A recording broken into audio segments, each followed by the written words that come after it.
Good morning. It is 7:35 a.m. on Sunday, December 30th, 2018.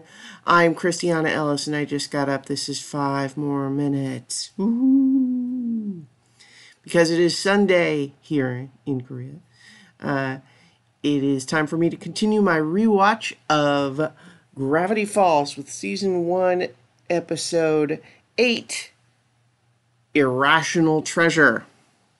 I'm just realizing that I didn't adjust the color settings on my camera, so I'm looking a little blue today.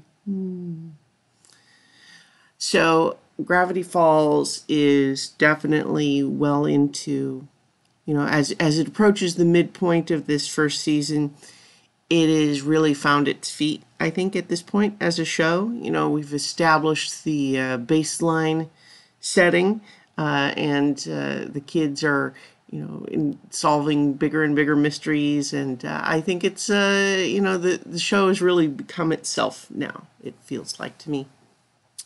I think that I want to actually take just a moment to talk about the opening credits, because I don't think I've discussed them before. I don't remember. If I have, it's been a while, and it's worth noting again that the opening credits of the show are great. The music is, kind of evokes the X-Files theme a little bit, but in a very much more playful, catchy, upbeat way. And it depicts lots of different things that really tell you what the show is going to be about, right? Like it shows each major character, and it gives in just a few shots things that are pretty indicative of everyone's character.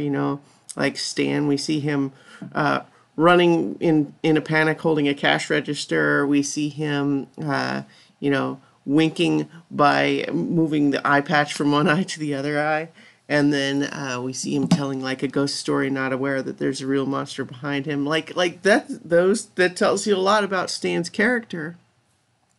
And in the meantime, so we establish everybody. We establish sort of the premise that there's a lot of weird things out there, and we're going to solve those mysteries. And it's all with a catchy bit of music and some neat little ominous stuff at the end with the weird whispers and the flash of this cartoon figure, which we will come to know later in the series. And so it's a great opening credits sequence for sure. I am a fan. So in this episode, we get another, the character arc this time is really for Mabel, who we have established throughout the show so far is a silly person, for sure. But this is the first time that for her that she has it kind of called out in a way that embarrasses her, and she is concerned about, is it okay to be just seen as silly? She thought she was being charming, but is it just a big joke? And this is really the first time we've seen any kind of a crack in her confidence about that sort of thing. I mean, even when she is planning to go up on stage with Pacifica Northwest, which I just still think is an amazing name for a spoiled rich girl, Dipper points out, like, wait, isn't she like your arch enemy? And Mabel's like, oh, that's water under the bridge. And it's kind of reminiscent of last week's episode where there was really never any malice in Mabel's half of the rivalry with Pacifica. But there on stage, Pacifica does finally manage to get under Mabel's skin a little bit, makes fun of her sweater and her nacho earrings, and basically just does that whole mean girl thing. And it finally bothers Mabel a little bit, and so she's worried about that. But in the meantime, we get we kick off this mystery that, Dipper says, wait, didn't I read something about that in the journal? Which is a great, storytelling device of just like, hey, let's kick off the plot very quickly. And so they learn, wait, is it possible that Pacifica's great-great-grandfather was actually a fraud? Well, let's find out. And so we have kind of a national treasure parody, very much signified by the episode title, Irrational Treasure.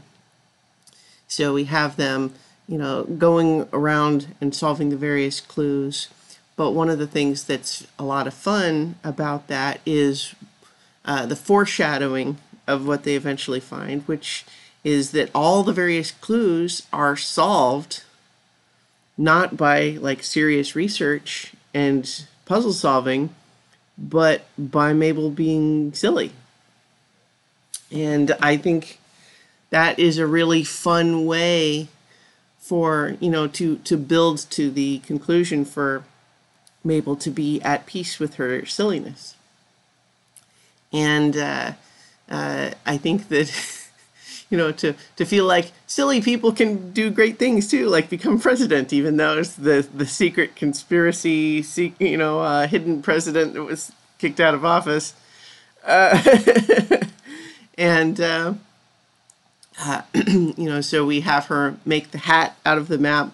And it's interesting that Dipper's plan had led to them like, oh, we just burn it and it'll reveal its secrets.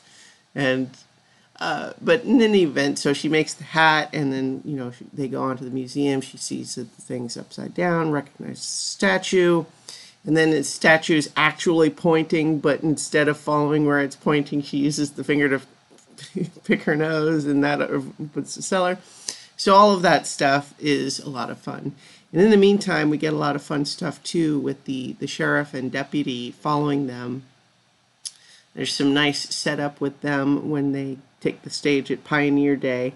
It's also fun that Stan hates Pioneer Day, and that leads to him getting put in the stocks and all that. That's some good stuff too.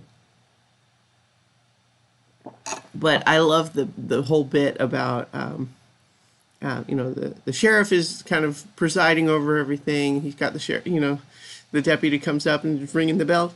I've got a bell. I've got a bell. And then we actually see a little old lady get her purse stolen in the crowd, and she calls out for help from the police. The guy's just still ringing his bell. And the silliness of them, coming into the library, and we're hunting for children for unspecified secret reasons, mysterious secret reasons.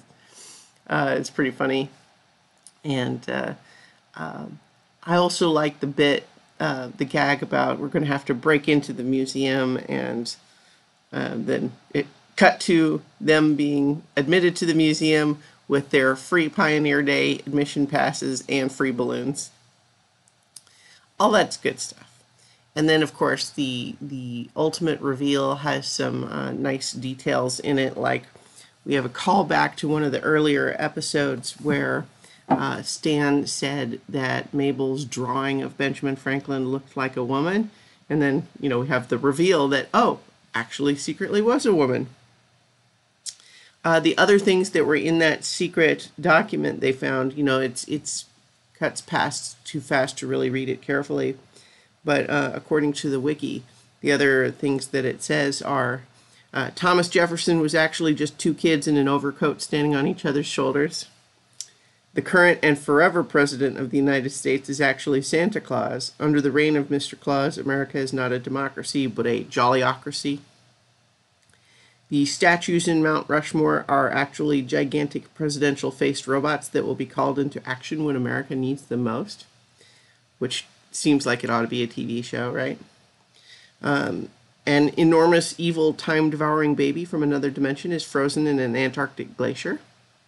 Interesting, and we will revisit that next week. And it also says, writing jokes for cartoons is more important than sleep. And reciting the Pledge of Allegiance backwards will give one secret wizard powers. But then we get, some interesting, the reveal that, this was all a conspiracy, and that the sheriff had been sent after them to, they needed to recover the body of the, Tremblay, this the eighth and a half president, and all of that silliness. And there's a fun reveal, like Mabel's like, "Oh no, are you gonna kill us?"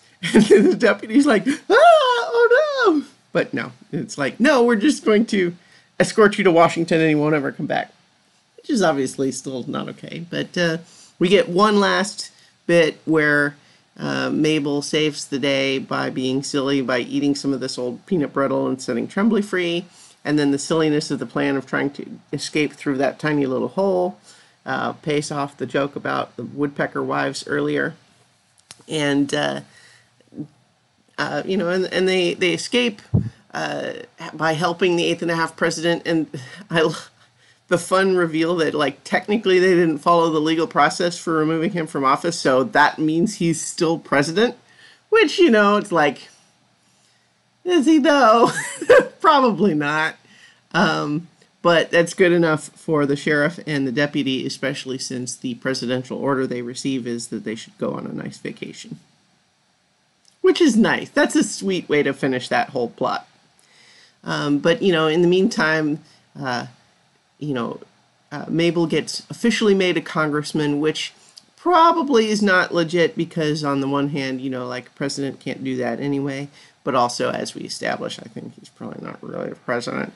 But giving Dipper the key, a key that can unlock any lock in the whole America. And that's pretty great, right? And that's, they are able to release Stan from the stocks and so on. And some good stuff. And I like at the end that Mabel finds that she doesn't even still have any malice in her heart for Pacifica, does not feel the need to rub their discovery in her face. She's at peace with her silliness, and I like that. But then it's still fun for Dipper to say, "Well, I'm going to do it then." To finish that with, like, hey, vengeance is kind of underrated. That felt great. And so that's fun, and to not reveal it as a big conspiracy to everyone, not make it public, because of course that's, they established how that could be dangerous, but to just tell Pacifica and just have the car driving away with her turning around and like, what? That's pretty fun. So I think that this is definitely a fun episode, and as I said at the beginning of this video, I feel like at this point in the season, the show is starting to feel more like itself in terms of what I think of when I think of the show as a whole. So with that, I will leave it for today. I'll continue next week with the season 1, episode 9, The Time Traveler's Pig. Also a good episode, and we'll discuss how they've been seeding clues for that all through the season so far. But in the meantime, I'll talk to you all tomorrow for 5 more minutes.